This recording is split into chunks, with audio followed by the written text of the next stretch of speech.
allies should deterrence fail. Second, the U.S. is committed to building a stronger, more lethal NATO. However, we must ensure that European and Canadian commitment to Article 3 of this treaty is just as strong. Article 3 says that allies, and I quote, by means of continuous and effective self-help and mutual aid, will maintain and develop their individual and collective capacity to resist armed attack. Leaders of our European allies should take primary responsibility for defense of the continent, which means security ownership by all allies, guided by a clear understanding of strategic realities, and it's an imperative given the strategic realities that we face. And that begins with increasing defense spending. 2% is a start, as President Trump has said, but it's not enough. Nor is 3%, nor is 4%, more like 5%. Real investment, real urgency. We can talk all we want about values. Values are important. But you can't shoot values. You can't shoot flags, and you can't shoot strong speeches. There is no replacement for hard power. As much as we may not want to like the world we live in some cases, there's nothing like hard power. It should be obvious that increasing allied European defense spending is critical, as the President of the United States has said. Also critical is expanding our defense industrial base capacity on both sides of the Atlantic. Our dollars, our euros, our pounds must become real capabilities. The U.S. is fully committed under President Trump's leadership to pursue these objectives in the face of today's threats. Yesterday, I had a chance to attend the Ukraine Defense Contact Group. Today, participated in both the NATO Ministerial and the Ukraine Council. In both, we discussed Russia's war of aggression against Ukraine. I had the chance to brief allies on President Trump's top priority, a diplomatic, peaceful end to this war, as quickly as possible, in a manner that creates enduring and durable peace. The American Defense Department fully supports the efforts of the Trump administration.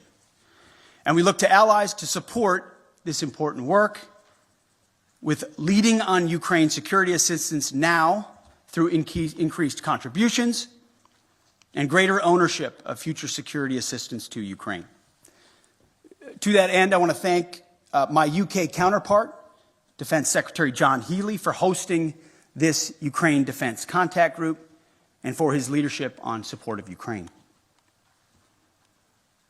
President Trump gave me a clear mission: achieve peace through strength, as well as put America first, our people, our taxpayers, our borders, and our security. We are doing this by reviving the warrior ethos, rebuilding our military, and reestablishing deterrence. NATO should pursue these goals as well. NATO is a great alliance, the most successful defense alliance in history. But to endure for the future, our partners must do far more for Europe's defense. We must make NATO great again. It begins with defense spending, but must also include reviving the transatlantic defense industrial base, rapidly fielding emerging technologies, prioritizing readiness and lethality, and establishing real deterrence. Finally, I want to close with this. After World War II, first General and then President Eisenhower was one of NATO's strongest supporters. He believed in a strong relationship with Europe. However, by the end of Eisenhower's presidency, even he was concerned that Europe was not shouldering enough of its own defense, nearly making in Eisenhower's words, quote, a sucker out of Uncle Sam. Well, like President Eisenhower, this administration believes in alliances, deeply believes in alliances. But make no mistake, President Trump will not allow anyone to turn Uncle Sam into Uncle Sucker. Thank you, and we're glad to take some questions. Thanks very much. Let's start with the U.S. traveling TV pool with Liz Ferdin.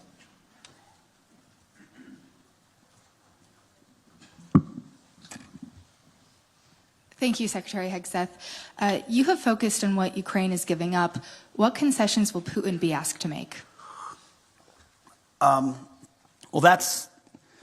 I would start by saying the arguments that have been made that somehow coming to the table right now is making concessions to Vladimir Putin outright that we otherwise, or that the President of the United States shouldn't otherwise make. I just reject that at its face. There's a reason why negotiations are happening right now, just a few weeks after President Trump was sworn in as President of the United States. Vladimir Putin responds to strength.